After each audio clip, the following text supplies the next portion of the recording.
செய்திச் சுருக்கம். தரையிறங்காமல் திடீரென யூ டர்ன் எடுத்த மோடியின் ஹெலிகாப்டர். தடங்களுக்கு போனில் மன்னிப்பு கேட்ட மோடி. மேற்கு வங்கத்தின் நாடியா மாவட்டம் தாஹிர்பூரில் நடைபெற்ற நிகழ்ச்சியில் பிரதமர் மோடி கலந்து கொள்ள இருந்தார். சாலை வசதி உட்பட 3200 கோடி ரூபாய் மதிப்பிலான திட்டங்களை தொடங்கி வைக்க ஏற்பாடுகள் செய்யப்பட்டு இருந்தன. நிகழ்ச்சியில் கலந்து கொள்வதற்காக பிரதமர் மோடி மேற்கு வங்கத்தின் கொல்கத்தா ஏர்போர்ட்டுக்கு வந்தார். அங்கிருந்து ஹெலிகாப்டரில் தாஹிர்பூருக்கு புறப்பட்டார். ஹெலிகாப்டர் இறங்க வேண்டிய இடத்தை நெருங்கிய போது வானிலை மிக மோசமாக இருந்தது. கடுமையான பனிமூட்டம் காரணமாக எதுவும் தெளிவாக தெரியாத நிலையில் ஹெலிகாப்டர் தரையிறங்குவதில் சிக்கல் ஏற்பட்டது. தாஹிர்பூர் ஹெலிபேட் தளத்தை வட்டமிட்ட பிரதமரின் ஹெலிகாப்டர் தரையிறங்குவதை கைவிட்டு யூ டர்ன் எடுத்தது. மீண்டும் கொல்கத்தாவுக்கே திரும்பி செல்ல வேண்டிய நிலை ஏற்பட்டது. நிகழ்ச்சிக்கு ஏற்பாடு செய்யப்பட்டு இருந்த நேதாஜி பூங்கா மைதானத்தில் பிரதமர் மோடியை காணவும் அவருக்கு உற்சாக வரவேற்பு அளிக்கவும் நிகழ்ச்சி திடலில் திரண்டிருந்த பாஜகவினர் பொதுமக்கள் ஏமாற்றம் அடைந்தனர். எனினும் பிரதமர் மோடி தொலைபேசி மூலமாக நிகழ்ச்சியில் உரையாற்றினார். அப்போது மோசமான வானிலையால் நிகழ்ச்சிக்கு வர முடியாமல் போனதற்கு மன்னிப்பு கேட்டுக் கொள்வதாக கூறினார். அதன்பின் அஸ்ஸாமில் நடைபெற்ற நிகழ்ச்சியில் கலந்து கொள்ள பிரதமர் சென்றார். नहीं हो सका,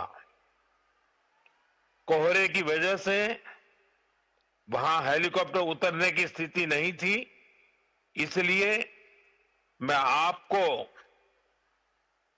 टेलीफोन के माध्यम से संबोधित कर रहा हूं।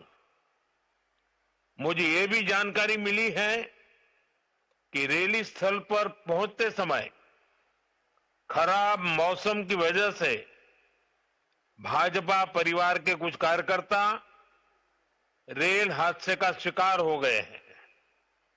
जिन बीजेपी कार्यकर्ताओं की दुखद मृत्यु हुई है, उनके परिवारों के प्रति मेरी संवेदनाएं हैं। जो लोग इस हादसे में घायल हुए हैं, मैं उनके जल्द स्वस्थ होने की कामना करता हूं। दुख की इस घड़ी में हम सभी पीड़ित परिवारों के साथ हैं। साथियों, हमारी सरकार का निरंतर प्रयास है कि पश्चिम बंगाल के उन हिस्सों को भी आधुनिक कनेक्टिविटी मिले जो लंबे समय तक वंचित रहे हैं। बराजगुली से कृष्णानगर तक 4 लेन बनने से नॉर्थ 24 परगना, नदिया, कृष्णानगर और अन्य क्षेत्रों के लोगों को முதன்முறையாக சென்னை வருகை. ஏர்போர்ட்டில் நிதின் நபீன் மாஸ். உற்சாகத்தில் தொண்டர்கள் திரண்டு வந்து வரவேற்பு.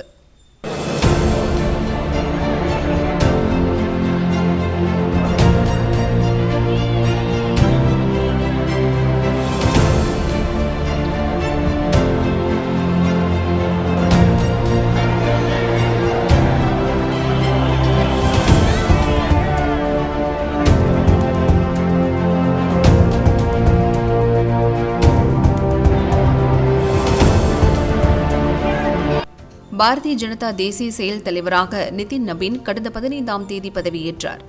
பீகார் தேர்தலில் தேசிய ஜனநாயக கூட்டணிக்கு இமாலய வெற்றி தேடித்தரும் வகையில் சிறப்பாக செயல்பட்டமைக்காக அவருக்கு பாரதிய ஜனதா தேசிய தலைவர் பதவியை வழங்கி பிரதமர் மோடியும் அமித்ஷாவும் கௌரவித்துள்ளனர். 2023இல் சத்தீஸ்கர் சட்டசபை தேர்தலிலும் பாரதிய ஜனதா வெற்றிக்காக நிதின் நபீன் முக்கிய பங்காற்றினார். நிதின் நபீனுக்கு 45 வயதுதான் ஆகிறது. இளம் பாரதிய ஜனதா தலைவர் என்ற சிறப்பும் அவருக்கு கிடைத்துள்ளது. பாரதிய ஜனதா தேசிய தலைவராக பொறுப்பேற்ற பிறகு முதல் முறையாக நிதின் நபீன் இன்று பிற்பகல் சென்னை வந்தார். விமான நிலையத்தில் அவரை பாரதிய ஜனதா நிர்வாகிகள், தொண்டர்கள் திரண்டு வந்து வரவேற்றனர்.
விமான நிலையத்தின் ஓய்வறையில் மத்திய அமைச்சர் முருகன், மாநில தலைவர் நைனா நாகேந்திரன், தமிழிசை சவுந்தரராஜன், கருநாகராஜன், வினோஜ் பி செல்வம் உள்ளிட்ட நிர்வாகிகளுடன் ஆலோசனை நடத்தினார்.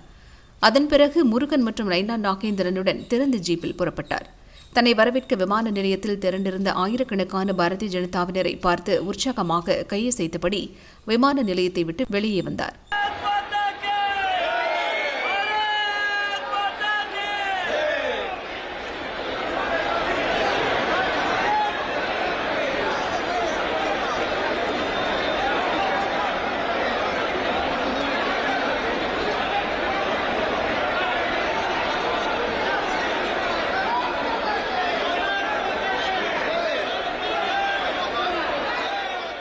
பிறகு சென்னையிலிருந்து காரில் புதுச்சேரிக்கு புறப்பட்டார்.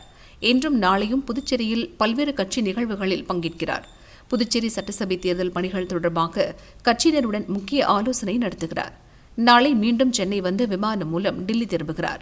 தேசிய ஜனநாயக கூட்டணியுடைய ஆட்சியானது பல்வேறு மாநிலங்களில் நடந்து கொண்டிருக்கிறது. பீகார்ல மிக முக்கியமான பெரிய வெற்றி பெற்றிருக்கிறோம். அதுல எங்களுடைய தேசிய செயல் தலைவருடைய பங்கு மிகப்பெரிய ஒரு பங்கு. அவருடைய அனுபவம், அவருடைய நீண்ட அரசியல், அது எல்லாமே கூட இன்றைக்கு தமிழக அரசியல்ல அவருடைய தமிழக தேர்தலுக்கு ஒரு மிகப்பெரிய பலமாக, மிகப்பெரிய சக்தியாக இருக்கும். இந்தியாவுக்கு எதிராக சதி, ராகுல் மீது பாரதிய ஜனதா குற்றச்சாட்டு. டில்லியில் பாரதிய ஜனதா தலைவர் கௌரவ் பாட்டியா கூறியதாவது: காங்கிரஸ் எம்பி ராகுல் தனது வெளிநாட்டு பயணத்தின் போதெல்லாம் இந்தியாவை அவமதிப்பதையே வாடிக்கையாக வைத்துள்ளார். இந்தியாவுக்கு எதிரான நிலைப்பாடு கொண்டவர்களை சந்தித்து தேச நலன்களுக்கு எதிராக செயல்படுகிறார். ராகுலை தவிர வேறு எந்த இந்திய தலைவர்களும் இதுபோல் செய்வதில்லை. அவரது செயல்பாடுகள் இந்திய குடிமகன்களுக்கு கோபத்தை ஏற்படுத்துகிறது. பார்லிமென்ட் கூட்டத்தொடரின் போதே ராகுல் அதிக வெளிநாட்டு பயணங்களை மேற்கொள்கிறார். ஒரு எதிர்க்கட்சி தலைவராக பார்லிமெண்டில் இருக்க வேண்டியது அவரின் முக்கிய கடமையாகும். இப்போது கூட ஜெர்மனி சென்றுள்ள அவர் ஹெர்டி பள்ளிக்கு சென்று அங்குள்ள பேராசிரியர் கார்னேலியா ஓலை சந்தித்துள்ளார். இது பல்வேறு கேள்விகளையும் சந்தேகங்களையும் எழுப்புகிறது. எப்போதெல்லாம் அவர் வெளிநாடு செல்கிறாரோ இந்தியாவுக்கு எதிரானவர்கள், இந்திய நலன் மற்றும் ஒருமைப்பாட்டை விரும்பாதவர்களை சந்தித்து உறவாடுகிறார். இந்தியாவிற்கு எதிரான சக்திகளை சந்தித்து சதி செய்கிறார் என கௌரவ் பாட்டியா கூறினார்.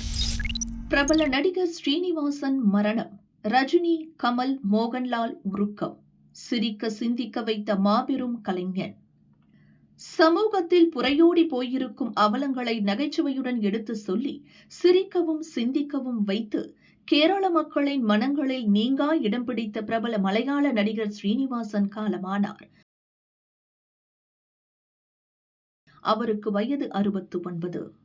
கடந்த சில ஆண்டாக இதய பிரச்சனையால் அவதிப்பட்டு வந்தார். சமீப காலமாக உடல்நிலை கடுமையான பின்னடைவை கண்டதால் சினிமாவில் நடிக்காமல் இருந்தார். கொச்சியில் உள்ள வீட்டிலேயே சிகிச்சை பெற்று வந்த அவருக்கு இன்று காலை திடீரென மாரடைப்பு ஏற்பட்டுள்ளது. உடனடியாக குடும்பத்தினர் அவரை கொச்சி அரசு மருத்துவமனைக்கு கொண்டு சென்றனர். அவரை பரிசோதித்த டாக்டர்கள் ஸ்ரீனிவாசன் ஏற்கனவே இறந்துவிட்டதாக அறிவித்தனர். நடிகர், இயக்குனர், வசனகர்த்தா என பன்முக திறமை கொண்டவர் ஸ்ரீனிவாசன். கேரள மாநிலம் தலச்சேரிக்கு அருகில் உள்ள பட்டியத்தில் 1956 ஏப்ரல் 6ஆம் தேதி ஸ்ரீனிவாசன் பிறந்தார். பொருளாதாரத்தில் இளங்கலை பட்டம் படித்த ஸ்ரீனிவாசன் சென்னையில் உள்ள தமிழ்நாடு திரைப்பட கல்லூரியில் சேர்ந்து திரைப்பட பயிற்சி படிப்பு படித்து முடித்தார்.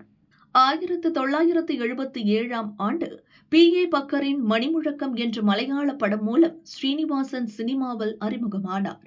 48 ஆண்டுகளில் அவர் 225 படங்களில் நடித்துள்ளார். மலையாள சினிமாவின் மிகச்சிறந்த நடிகர்களில் ஒருவராக விளங்கினார். தமிழில் த்ரிஷா நடித்த லேசா லேசா, பார்த்திபனின் புள்ளக்குட்டிக்காரன் உள்ளிட்ட படங்களில் நடித்துள்ளார். பல மலையாள படங்களுக்கு கதை, திரைக்கதை ஆசிரியராக ஸ்ரீனிவாசன் பணியாற்றியுள்ளார். நடிகர், திரைக்கதை ஆசிரியராக கலக்கிய ஸ்ரீனிவாசன் 1980களின் இறுதிகளில் இயக்குனர் அவதாரம் எடுத்தார். வடக்கு நோக்கி எந்திரம், சிந்தா விஷ்டயாயா, ஷியாமலா என 2 படங்களை ஸ்ரீனிவாசன் இயக்கினார். மலையாள திரையுலகம் காலத்திற்கும் பேசும் அளவிற்கு அவ்விரு படங்களை இயக்கி தேசிய விருதையும் மாநில அரசுகளின் விருதுகளையும் அள்ளி குவித்தார். எத்தனையோ படங்கள் வந்தாலும் 35 ஆண்டுகளுக்கு முன் ஸ்ரீனிவாசன் இயக்கிய இந்த 2 படங்களை இன்றும் கேரள மக்கள் போற்றி பேசுகின்றனர். நடிகராகவும் கதை திரைக்கதை ஆசிரியராகவும் பிரபல இயக்குநர்கள் பிரியதர்ஷன், சத்யன், அத்திக்காடு, கமல், சிபிமலைகள் போன்றவர்களுடன் ஸ்ரீனிவாசன் இணைந்த படங்கள் மிகப்பெரிய வெற்றியை பெற்றன. அதேபோல் மோகன்லாலுடன் ஸ்ரீனிவாசன் நடித்த பல படங்கள் சக்கை போடு போட்டன. ஸ்ரீனிவாசனின் மனைவி பெயர் விமலா. இவர்களுக்கு வினித் ஸ்ரீனிவாசன், தயான் ஸ்ரீனிவாசன் என 2 மகன்கள் உள்ளனர். இருவருமே அப்பாவை போல மலையாள திரையுலகில் நடிப்பு, கதை, திரைக்கதை, டைரக்ஷன், தயாரிப்பு என பல துறைகளில் கொடிகட்டி பறக்கின்றனர். ஸ்ரீனிவாசன் மறைவுக்கு முதல்வர் பினராயி விஜயன், நடிகர்கள் ரஜினிகாந்த், கமல்ஹாசன், மோகன்லால், மம்மூட்டி உள்ளிட்ட பல நடிகர் நடிகைகள் இரங்கல் தெரிவித்து புகழாரம் சூட்டி வருகின்றனர். நடிகர் ஸ்ரீனிவாசன் மறைவு செய்தி கேட்டு அதிர்ச்சியடைந்தேன். சென்னை திரைப்பட கல்லூரியில் என்னுடன் ஒன்றாக படித்தவர்.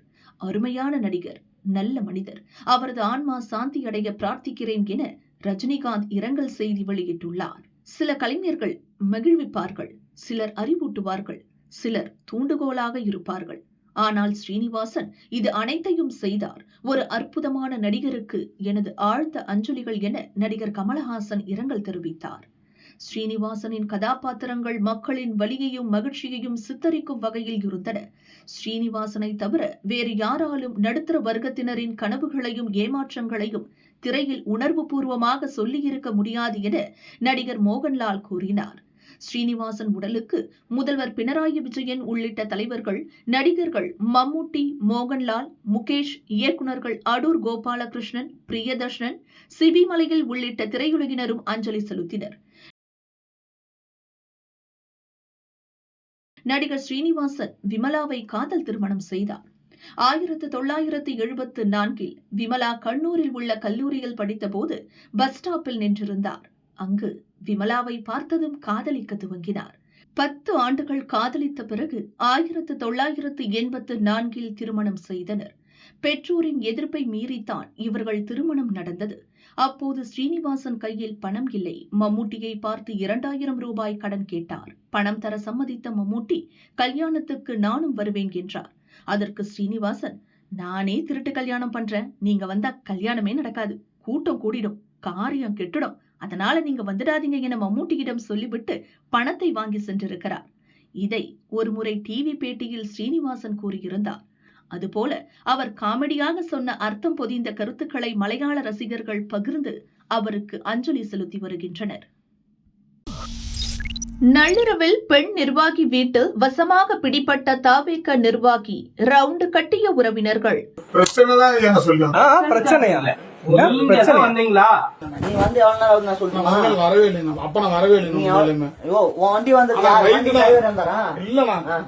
வண்டி தானா வந்துருச்சா? எப்ப வந்த என்ன பண்ண நான் சொல்றேன்.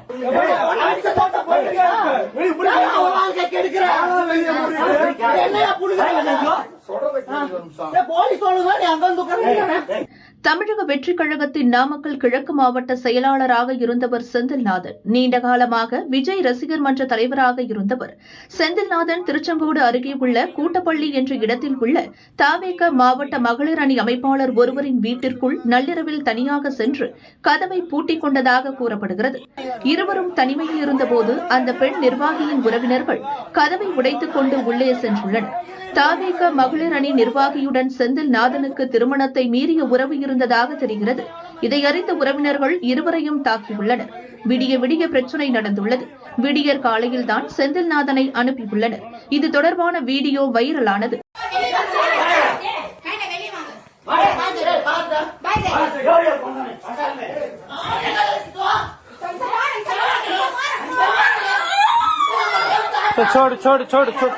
எப்ப வந்த என்ன பண்ண நான் சொல்றேன். நேரா வரீங்க, பெங்களூர் பேக்கரி நிக்கிறீங்க, என்ன பாத்தீங்க, பாக்கலன்னு எனக்கு தெரியும். என்ன பாய் அங்கிருந்து வந்தாரு, நான் தம்பி கூட்டி எதாச்சும் வந்தேன். என்ன அண்ணன் வந்ததெல்லாம் எனக்கு தெரியும். அங்கிருந்து வந்தாரு, பெங்களூர் பேக்கரி நின்னாரு, வண்டி இப்படி இங்க வந்து கறிக்கடை நின்னா அப்படி நேரா போய் அப்படி வந்து உள்ள வந்துட்டாரு. சரிங்களா? நான் வந்து அம்மாவை எழுப்புறேன். அம்மா காய்ச்சல் கம்பவுண்ட் கூப்பிட்டாரு, ஊசி போட வந்தேன். வந்துட்டு பார்த்தா இவர் வண்டி நின்னுது. எதுக்கு ஒரு நேரத்துல வண்டி நிக்குது அம்மாவுக்கு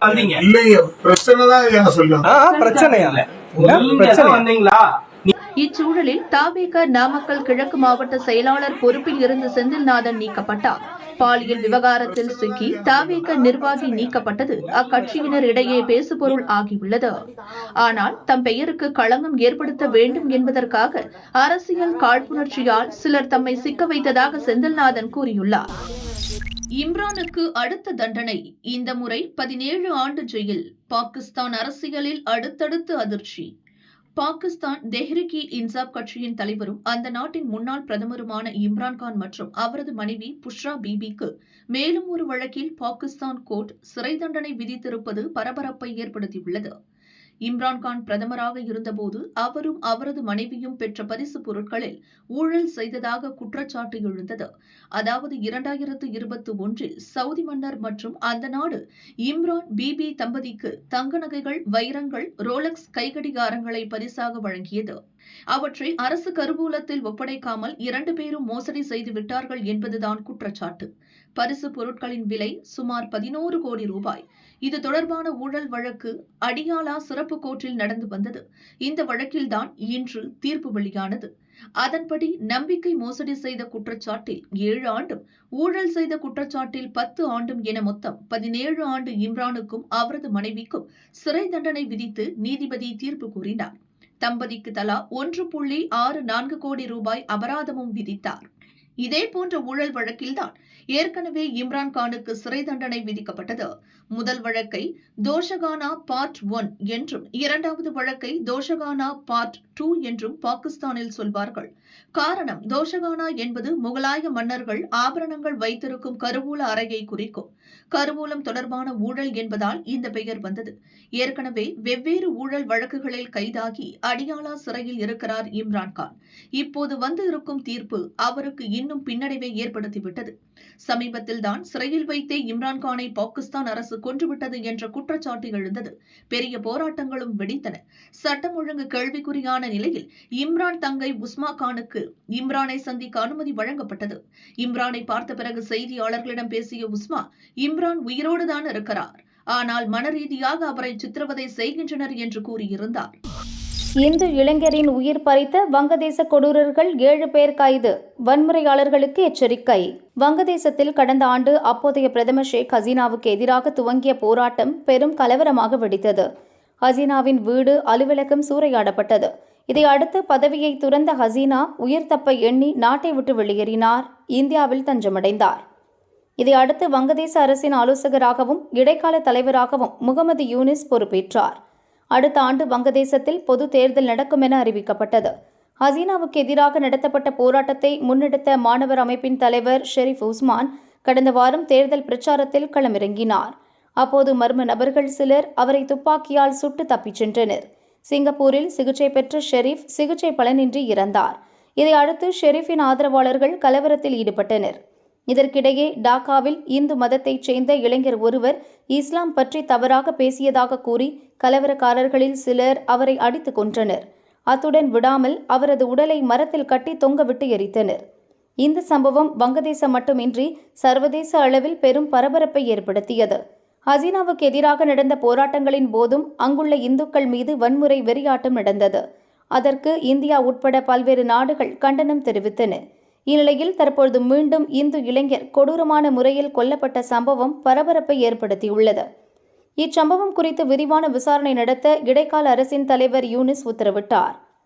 அதன்படி இந்து இளைஞரை கொன்று எரித்த 7 பேர் கைது செய்யப்பட்டுள்ளதாக யூனிஸ் தகவல் வெளியிட்டுள்ளார்.